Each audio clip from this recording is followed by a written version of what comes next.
Chancellor Olaf Scholz is aiming to establish his absolute rule by creating an electoral autocracy in Berlin. Here's how. Hello and welcome to TFIGlobal, the foreign affairs and geopolitical analysis arm of the TFI Media Group. I'm your host Vedika. Let's begin. A new draft law would fix the number of lawmakers in the Bundestag at 630, down from 736, as Pioneer first reported. If we don't change anything, the Bundestag will continue to grow, till Stefan, a Green Party lawmaker, told journalists on Monday in Berlin, "We want to safeguard the parliament's ability to act." The German parliament has been growing for years due to the country's complex voting system. Every German voter has 2 votes in the parliamentary elections. With the first vote, a candidate from the voter's regional district is elected. In total, there are 299 districts. Whoever receives a majority vote in a district enters the Bundestag. Another 299 lawmakers enter the Bundestag via a secondary vote for party lists in Germany's 16 states. The second vote determines the relative strengths of the parties represented in the Bundestag. Votes are then converted into seats in the parliament. As some parties win more seats via the first vote than they are entitled to in comparison to the second vote, further lawmakers are then added in order to maintain the correct ratio of party seats won in the second ballot, which has led to the Bundestag ballooning in size. The new draft law would end this. Instead, not all candidates elected in the first vote would actually enter the Bundestag if their party is entitled to fewer seats through the second vote.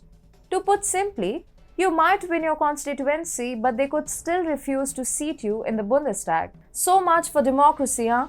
The decision has been rightly criticized by the opposition parties. We actually see it as an attack on democracy. CSU leader Markus Söder, who is also chief minister of the large southern state, said on Monday, "The first vote ensures that each region is represented in the Bundestag. With a new draft, that would no longer be guaranteed," echoed Alexander Hoffmann, Söder's CSU colleague. "If this draft passes, we will have to have the law reviewed by the Federal Constitutional Court." You see, despite the opposition's evident desire to stop the election change, the German left-wing administration, led by the Greens and Socialists, wants to pass it. With the Orientalist EUs and we Dems of the globe write a report expressing concern about the rule of law like they did for countries like India in the past. The main distinction is that while we have conclusive empirical proof of the demise of normative democratic values in Germany, there is no comparable proof against countries like India. Nevertheless, the EU remains silent on one of its own while we witness thousands of bogus reports against India. One needs to talk about the integrity of such organizations. Why would the German government come up with such an anti-democratic law? Let me explain. You see, Germany's main opposition party, Christian Democratic Union, has been making significant electoral strides. Recently, it celebrated its victory in a Berlin state election rerun, made necessary by serious voting glitches in 2021, arguing that the result shows the party can appeal to voters in urban areas with center-right policies that include tough talk on immigration. The Christian Democratic Union of former Chancellor Angela Merkel has struggled for years with declining support in major cities and last governed the capital in 2001. However, the party came first in the recent state election with 28.2% of the vote, gaining 10 percentage points as the 3 parties that made up the leftist regional government lost supporters. This re-election result shows that the CDU can win in big German cities, the party's main candidate Kai Wegner told reporters. At the same time, both the center-left Social Democrats and the environmentalist Greens received a mere 18.4% of the vote. These results have boosted the confidence of the Conservatives for the national elections. This is precisely what has made German Chancellor Scholz anxious and prompted him to stymie democracy in Germany.